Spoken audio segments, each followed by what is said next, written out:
பொதுவாவே சினிமாவுல வந்து ஒரு பீக்ல இருந்து அந்த பீக் வந்து ஒரு காலகட்டத்துல வந்து குறைஞ்சு போச்சுன்னு வச்சுங்க. அந்த நடிகருக்கு வந்து ஒரு சோர்வு, ஒரு என்ன சொல்றது, போதையா அப்படின்ற மாதிரியான ஒரு நிலை வந்துரும். கொஞ்சம் சில பேர் வந்து கொஞ்சம் முட்டி மோதி பார்ப்பாங்க. திரும்ப அந்த இடத்த பிடிக்க முடியல, இல்ல வேற ஒரு இடத்திற்கு வர முடியல அப்படின்னா, ரைட் ஓகே சினிமாவுக்கு ஒரு குட் பை சொல்லிடுவோம். இல்லைன்னா கிடைச்ச வாய்ப்புகளில் வந்து ஏதாவது ஒரு கதாபாத்திரம் நடிச்சுக்கிட்டு இருப்போம் அப்படின்ற ஒரு மனநிலைக்கு வந்துடுவாங்க. அது தொடர்ச்சியாக நடக்கிற ஒரு விஷயம் தான். ஆனால் மிக சமீபமாக இப்போ பார்த்தீங்கன்னா அந்தகன் படத்திற்காக பிரசாந்த் ஒரு பக்கம், அவருடைய தந்தை தியாகராஜன் ஒரு பக்கம், ப்ரொமோஷனு, பேட்டி, அது சம்மந்தமான ரீல்ஸு, அதாவது ஒரு படத்தை கொண்டு போய் அப்படி சேர்க்குற ஒரு வீரர் இருக்கு இல்லைங்களா, அதை இன்ட்ரெஸ்டாக எடுத்து பண்ணுறது இன்னொன்று. ஏன்னா இந்தியில் மாபெரும் வெற்றி படுத்த ஒரு படத்தினுடைய ரீமேக் தான் அந்தகன். ரொம்ப காலமாக அது வந்து ரிலீஸுக்காக வெயிட் பண்ணி ஆகஸ்ட் 15ஆம் தேதி ரிலீஸ் ஆக வேண்டியது ஒரு வாரம் முன்கூட்டியே வந்து ஆகஸ்ட் 9ஆம் தேதி ரிலீஸ் ஆக போகுது. இருக்கிற இந்த காலகட்டத்தில் தான் இதில் பெரிய ஆச்சரியம் என்னன்னா, திரும்ப சொல்கிறது தான், வந்து ஒரு காலத்தில் வந்து பிரசாந்த் ஒரு டாப் ஸ்டார் தான், உண்மையிலே ஒரு முன்னணி இடத்துல இருந்தார். அவருக்கு அடுத்து தான் வந்து விஜய், அஜித் எல்லாம் இருந்தாங்க.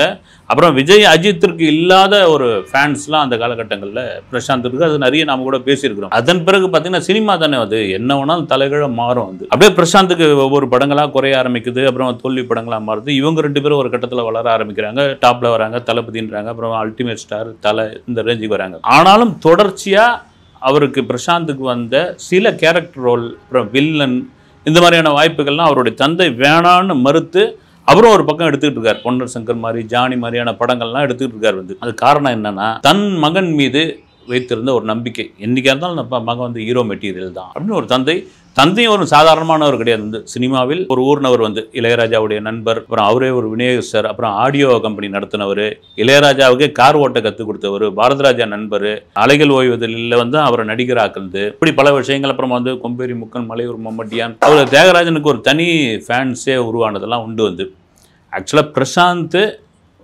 நடிக்கிற மாதிரி உண்மையிலே வாய்ப்பே கிடையாது. பலமுறை வந்து அவருடைய தந்தையை சொல்லியிருக்காரு. வந்து படிப்பை முடிச்சுட்டு டாக்டருக்கு படிக்கிறதுக்காக லண்டன் போக வேண்டியவர். வந்து வைகாசி பிறந்தாச்சு டைரக்டர் ராதாபாரதியும் படத்தோடைய ப்ரொடியூசர் அன்பாலய பிரபாகரன் கண்ணில் பட்டதனால் வந்து ஓகேன்னு அதை நடிக்க ஆரம்பித்தாங்க. அந்த படம் இட்டு தமிழக அரசனுடைய விருதெல்லாம் வாங்கிச்சு.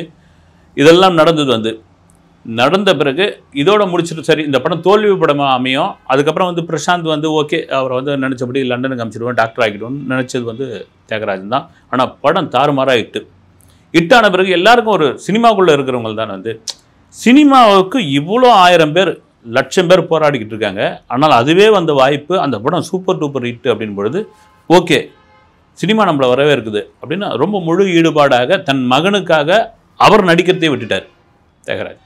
எனக்கு நல்லா ஞாபகம் இருக்குது, 2வது படமே பெருந்தச்சன், எம்டி வாசுதேவன் நாயருடைய ஸ்கிரிப்ட், பிரசாந்தோட 2வது படம். அதில் வந்து ஒவ்வொருத்தருக்கும் ஒரு பாதிப்பு ஒன்று இருக்குங்களா. பிரசாந்த் கிட்ட பேசும்போது ஒரு தடவை சொல்லிட்டு இருந்தார். வந்து என்னென்னா, வந்து அந்த படத்தில் ஒரு ஷாட் ஒன்று, அந்த ஷாட்டில் வந்து நடந்து போகிற மாதிரி ஒரு ஷாட் ஒன்று வைக்கிறாங்க. இவர் கடகட நடந்து போன உடனே அந்த டைரக்டர் கத்துறாப்புலையா, நில்லுங்கன்ட்டு, இவ்வளோ வேகமாக நடக்கக்கூடாது, நீங்கள் நடக்கிறது பார்த்தீங்கன்னா ரஜினி நடக்கிற மாதிரி இருக்குது அப்படின்னு.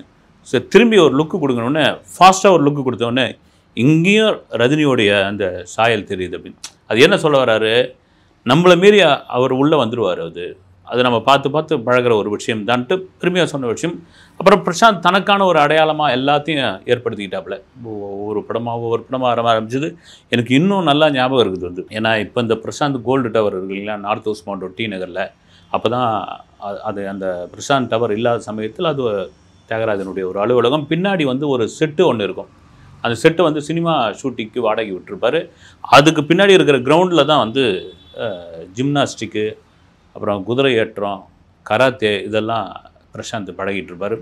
இந்த ஒரு முக்கியமான ஒரு விஷயம், ஜீன்ஸ் படம் பிரசாந்த் வச்சு பண்ண போகிறாருன்னு தெரிஞ்சவொன்னே ஒரு பிரம்மாண்டமான ஒரு படம். ஐஸ்வர்யா ராய் வந்து கதாநாயகி. ஏன்னா ரஜினி வந்து அந்த சமயத்தில் ஒரு பேட்டியிலே சொல்லியிருப்பார் பொழுது, ஐஸ்வர்யா ராய் வந்து எனக்கு ஜோடியாக நடிக்கிறதுக்கு நான் விருப்பப்படுறேன்னு. அந்த காலகட்டங்களில் வந்து உலக அழகி வந்து அப்படி இருக்கிற நேரத்தில் இந்த படம் ப்ராஜெக்ட் வந்து கமிட் ஆனவுடனே பின்னாடி ஒரு அலுவலகம் ஒன்று சங்கருக்காக கட்டுறாரு. ஒரு ப்ரொடக்ஷன் இதுக்காக வந்து ஒரு டைரக்டருக்காக அலுவலகம் ஒன்று கட்டுறாரு. ரொம்ப குறுகிய காலத்தில் ஒரு 7 ஸ்டார் ஹோட்டலுக்கு இணையான ஒரு அலுவலகத்தை கட்டி முடிக்கிறாரு. நாங்கள்லாம் கட்டு போய் காமிச்சா அவ்வளோ வசதி இருக்குது, பிரம்மாண்டமான ஒரு அலுவலகமாக இருக்குது. அது அப்புறமா எடுத்துட்டா பிரமாதமாக என்ன காரணம்னா ஒரு இயக்குனரை வந்து அப்படி வந்து கரெக்டாக வச்சுருக்கணும் சார். நம்ம தியாகராஜன் சொன்னது வந்து இவ்வளோ பெரிய பட்ஜெக்ட்டு, இவ்வளோ பெரிய படம், உலக அதிசயத்து 7 போய் இந்த படத்தை எடுக்க போகிறாங்க அப்படின் போது அந்த இயக்குனருக்கு நம்ம எல்லா வசதியும் செய்து கொடுக்கணும். அவங்க தான் திங்க் பண்ணுறவங்க. அவங்கள சும்மா கொண்டு போய் ஒரு ரூமுக்குள்ளே அடைக்கிறது இதெல்லாம் பண்ணக்கூடாது. அவங்க என்ன கேட்குறாங்களோ அதை கொடுக்கணும். கிரியேட்டர் அவங்க ரொம்ப முக்கியமான ஒரு விஷயம்னு அதை பார்த்து பண்ணவர் வந்து. எனக்கு இன்னொரு நல்லா ஞாபகம் இருக்குது. மணிரத்னம் கிட்ட உதவியாளராக இருந்த சுசி கணேசன். அவர் வந்து எம்பிஏ படித்தவர், எம்ஐடியில் படித்தவர். கரெக்ட், எம்ஐடியில் படித்தவர். படிச்சுட்டு முதல் படம் விரும்புகிறேன் அந்த கதையை சொல்லிட்டார். சொன்ன பிறகு தியாகராஜன் வந்து டெய்லியும் அவர் வந்து பெரிய பெரிய சினிமா கம்பெனிக்கெலாம் அனுப்புகிறார். சுசி கணேசனுடைய இது என்னென்னா, சில பேர் வந்து வெறும் நாட்டு மட்டும் சொல்லுவாங்க, சில பேர் வந்து ஒரு 5 நிமிஷத்தில் கதை சொல்லிவிடுவாங்க, சில பேர் கதை சொல்லவே தெரியாதுங்க. நல்லா படம் எடுப்பாங்க, கதை சொல்ல தெரியாது. சில பேர் கதை சொல்ல ஆரம்பித்தாங்கன்னா எதிராளி கேட்குறவங்க வந்து அழகிற சீனில் அழுவாங்க, சிரிக்கிற சீனில் குதிச்சு சிரிப்பாங்க, எமோஷனல் ஆகிற சீனில் எமோஷனல் ஆவாங்க. அது ஒரு தனித்திறமை. ஆனால் சுசி கணேசன் ஒரு 2 மணி நேரம் கதையை வந்து 4 மணி நேரம் சொல்லக்கூடிய ஒருத்தர் வந்து. அப்போ என்ன ஆகிடுது, பெரிய பெரிய ப்ரொடியூசர்கிட்டலாம் இவர் சொல்லி ரெக்கமெண்ட் பண்ணி அனுப்புகிறாரு. கதை கேட்குறவங்க ஒரு கட்டத்துக்கு அப்புறம் தூங்க ஆரம்பிச்சிடறாங்க. இவருக்கு ரொம்ப பெருத்த அவமானம் மாதிரி ஆகிடுது வந்து அவர் ஆஃபீஸ்லேயே வந்து சொல்கிறாரு, என்ன சார் வந்து நான் கதை சொல்ல போனால் தூங்கிடுறாங்க சார் அப்படின்னு. அப்போ தியாகராஜன் வந்து, சுசி கொஞ்சம் சுருக்கமாக சொல்லுங்கள் கதையை வந்து. இல்லை சார் என்னால் அப்படி சொல்ல முடியாது சார், என்னால் வந்து ஃபுல்லாக அந்த கதையோடு நான் இன்வால்மெண்ட் ஆகியிருக்கேன் நான், அப்படி தான் சொல்ல முடியும் போது. அப்படி ஒரு ப்ரொடியூசரை அவங்களே உருவாக்குறாங்க. அவர் தான் வந்து பேர் மறந்துட்டேன் நான் வந்து, கேடி குஞ்சுமோன் கிட்ட வந்து எக்ஸிக்யூட்டிவ் ப்ரொடியூசராக இருந்தார். அவர் தான் விரும்புகிறேன் படத்தினுடைய தயாரிப்பாளர். எனக்கு இந்த இடத்துல என்னென்னா, ஒரு தீயணைப்பு படை வீரராக பிரசாந்த் நடிச்சிருப்பார். ரியலாக இருக்கணும் அப்படின்றதுக்காக தாம்பரத்தில் இருக்கிற தீயணைப்பு பயிற்சி கல்லூரியில் அவருக்கு சில பயிற்சியெல்லாம் கொடுத்தாங்க பிரசாந்துக்கு. அதில் குறிப்பாக என்னென்னா, ஒரு வால் இருக்கும், அந்த வாலில் வந்து தீப்பத்தி எரியும். தீ அவங்களே அந்த இதுவெல்லாம் அந்த சொல்யூஷன்லாம் போட்டு நல்லா கொழுந்து விட்டு எறிகிற அளவுக்கு பண்ணிவிடுவாங்க. அதுக்குள்ளே அந்த கவச உடையெல்லாம் போட்டுக்கிட்டு போய் வெளியே வரணும். பொதுவாக என்னென்னா, அந்த பயத்தை நீக்குவதற்காக ட்ரைனிங்க்கு வரும்போது இந்த தீயோட பயத்தை நீக்குவதற்காக இது ரொம்ப முக்கியமான ஒரு விஷயங்க. பேரிடர் காலத்தில் தீயணைப்பு படை வீரர்கள், இராணுவம், இவங்கெல்லாம் எந்த அளவுக்கு இப்போ வயநாட்டில் பாருங்கள் வந்து அவங்க தான் வந்து உள்ளே இறங்கி ஒவ்வொருத்தராக அந்த அந்த மீட்பு பணியை பார்க்கும்பொழுது, தீயா, மழை வெள்ளமா, யாராவது வந்து கிணத்துல விழுந்துட்டாங்களா, எந்த பேரிடராக இருந்தாலும் யோசிக்காமல் கூவத்தில் ஒருத்தவங்க குச்சிடுவான். குச்சிட்ட பிறகு எல்லாரும் இதுவாகிடுவாங்க. ஆனால் யோசிக்காமல் குதிக்கிற ஒரே நபர்கள் வந்து தீயணைப்பு படை வீரர்கள் தான். டப்புன்னு குச்சிடுவாங்க வந்து. ஏன்னா மீட்பு பணியில் அவங்க இருக்கிறது. அந்த ட்ரைனிங் நடக்கிற இடத்துக்கு பிரசாந்த் கொண்டு போய் அந்த ட்ரைனிங்க்கு விட்டாங்க. முதல்ல ஒரு தடவை அவருடைய தந்தை தியாகராஜன் வந்து உண்மையிலே ஒரு ஆணழகன், சிவப்பான ஒரு நல்ல சும்மா எம்ஜிஆர் மாதிரி கலரில் இருக்கார். இவருக்கு வந்து அந்த என்னதான் கவசோட போட்டிருந்தாலும் ஒரு ரிஸ்கியான ஒன்றும் சீன் எடுக்கலை. ஒரு ட்ரைனிங் மாதிரி கொடுக்கும் பொழுது அவ்வளோ அந்த பாதுகாப்பு விஷயங்கள்லாம் கரெக்டாக இருக்கான்னு 1க்கு 10 முறை ஆய்வு பண்ணுறாரு தியாகராஜன். எல்லா தந்தைக்கும் உள்ள ஒரு இது தானே. அதையும் தாண்டி நடிகர்களுக்கு வந்து உடம்பு ரொம்ப முக்கியம். இப்போ ஏதாவது ஒரு பிசுறு தட்டி ஏதாவது ஒரு விபத்து ஏற்பட்டதுன்னு வச்சுங்க, அதுவும் தீ விபத்துலாம் ரொம்ப மோசமானது. அங்கே இருக்கிற அந்த ஷூட்டிங் ஸ்பாட்டில் அந்த அளவுக்கு வந்து கவச உடைகள்லாம் ரெடி பண்ணி அந்த தீயணைப்பு அதிகாரி, அந்த பயிற்சி கல்லூரியுடைய அதிகாரி வந்து, சார் ஒன்றும் ஆகாது அப்படின்ட்டு. என்ன காரணம்னா, ஒரு இயக்குனர் இந்த படத்தில் ஒரு தீயணைப்பு வீரராக நடிக்கிறாருன்னா சும்மா நாம்கே வாசி நடிக்க விடல, இல்லை உள்ளே போங்கன்னு சொன்னது தான். உள்ளே போங்கன்னு அப்படியே உள்ளே போயிட்டு வெளியே வந்தப்போ அங்கே இருந்த அந்த அந்த ட்ரைனிங்க்கு வந்தவங்க, அந்த ட்ரைனிங் ஆஃபீஸர்ஸ் எல்லாம் கைத்தட்ட ஆரம்பித்தாங்க. இதுக்கு எதுக்கு சொல்ல வரேன்னா, ஒரு நடிகருடைய இன்வால்மெண்ட்டு தாங்க. பிறந்ததுலேருந்து பானின் சில்வர் ஸ்பூன் பிரசாந்தெல்லாம் வந்து நீங்கள் இப்படிலாம் சிரமப்பட்டு நடிக்கணும்னு அவசியமே கிடையாது. ஏதாவது ஒரு பிஸ்னஸ் எனக்கு பண்ணி கொடுப்பா, நான் பிஸ்னஸை பார்த்துக்கிறேன்னு சொல்லிட்டு போயிட்டே இருக்கலாம். வந்து அது சொல்கிறதுக்கான காரணம் அதே விரும்புகிறதுல ஒரு சம்பவம் கூட உண்டு. பிரசாந்த் காம்பினேஷன் நடக்கலை.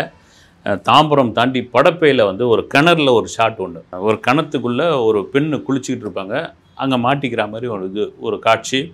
அது ஒரு பெரிய பாழறிஞ்ச கிணறுங்க வந்து ஒரு பாசனத்திற்காக பயன்படுத்தப்பட்டு அங்கே விளைநிலம்லாம் இல்லை, வந்து பயிர் வைக்கிற இதெல்லாம் நிலம்லாம் இல்லை. ஆனால் அந்த கிணறு மட்டும் இருக்குது, பாழடிஞ்சு போயிருக்கு, தண்ணி இருக்குது. சினேகாவது முதல் படம். சினேகாவை இந்த படத்துக்கு தேர்ந்தெடுத்தது எப்படின்னா, வாரப்பத்திரிகை குமுதம் வாரப்பத்திரிகையில் அட்டைப்படத்தில் பிரசுரமான ஒரு ஃபோட்டோவை வச்சு தான் வந்து அவங்கள வந்து தேர்ந்தெடுத்தாங்க. வந்து அந்த கணத்துக்குள்ளே இறங்க மாட்டேறாங்க சினேகா. என்ன காரணம்னா, அது உள்ளே அவ்வளோ தண்ணி பாம்பு இருக்குது. அப்புறம் ஒரு வழியாக டைரக்டர் சுசிகணேசன் போகிறாருன்னு நான் நடிக்கவே மாட்டேங்க, தண்ணி பாம்பு இருக்குதுன்னு எல்லாருக்கும் ஒரு பயம் தானே, தண்ணி பாம்பு தானே, நல்ல பாம்பாக இருந்தானே, பாம்பு தானே. அப்புறம் ஒரு ஜூனியர் ஆர்டிஸ்ட் ஒரு ஆளை ஒரு ஸ்டண்ட்டுன்னு நினைக்கிறேன், அவரை கூப்பிட்டு பின்னாடி லேடி மாதிரி விக்கெலாம் வச்சு ஒரு பாவாடையை கட்டி உள்ளே இறக்கி நடிக்க வச்சாங்க. அது சொல்கிறதுக்கு காரணம் என்னென்னா, இந்த படம் விரும்புகிறேன் அவருடைய சினிமா கரியரில் ஒரு முக்கியமான படம். குறிப்பாக பார்த்தீங்கன்னா கான்ட்ராஸ்ட்டாக பிரசாந்த் நடிச்சிருப்பார். ஒரு பக்கம் பாலுமகேந்திராவுடைய இயக்கத்தில் வண்ண பூக்கள், அந்த பிரசாந்தை ஒரு இன்டர்வியூவில் சொல்லியிருப்பார், போனோம்னா காலையில் அந்த செட்டே அப்படியே அமைதியாக இருக்கும், ரொம்ப சைலண்ட்டாக இருப்பாங்க. டைரக்டர் பாலுமகேந்திரா சாரே பார்த்தீங்கன்னா ரொம்ப மெல்லிஸாக பேசுவார், இயற்கை அந்த குருவி கத்துறது இதுதான் உள்ளே வரும், இந்த சத்தம் தான் கேட்கும். அப்படியே கான்ட்ராஸ்ட்டாக வேற ஒரு பக்கம் பார்த்தீங்கன்னா திருடா படம் பண்ணேன் நான். அந்த படம் பண்ணும்போது மணிரத்னம் சார் டெக்னாலஜிக்காக அப்பயும் ஸ்வைப் கார்டு, அப்புறம் ஆன்லைன் டிரான்சாக்ஷன், இதெல்லாம் அந்த காலகட்டங்களே கொண்டு நிறுத்தினவர். சங்கர் ஒரு யங்ஸ்டர்ஸுக்கு என்னென்னலாம் தேவை, அவர் ஒரு ஒரு ஒரு வாலிபர் மாதிரியே மாறிடுவார். அவருடைய கற்பனையே வேறு விதமாக இருக்கும். அந்த கற்பனையை சாத்தியப்படுத்த முடியுமான்னு எங்களுக்குலாம் பயங்கர இதுவாக வரும். அவர் ஒரு சீன் சொல்லுவார், இதெல்லாம் எங்கெங்கே எடுக்க முடியும்னு என் மனசுக்குள்ளே நான் நினைப்பேன். பிரசாந்த் சொல்கிறது பார்த்தீங்கன்னா அந்த சீனை எடுத்து காமிப்பார், அதுதான் அப்படின்ட்டு. இப்படி பலதரப்பட்ட இயக்குநர்கள்கிட்ட இருந்து வளர்ந்த ஒரு நடிகர் தான் பிரசாந்த். அதுக்கப்புறம் 2004க்கு அப்புறம் அவருக்கு ஒரு பின்னடைவு ஏற்படுது. அப்புறம் அவர் சக போட்டியாளர்கள் இருந்தாலும் மேலே வராங்க.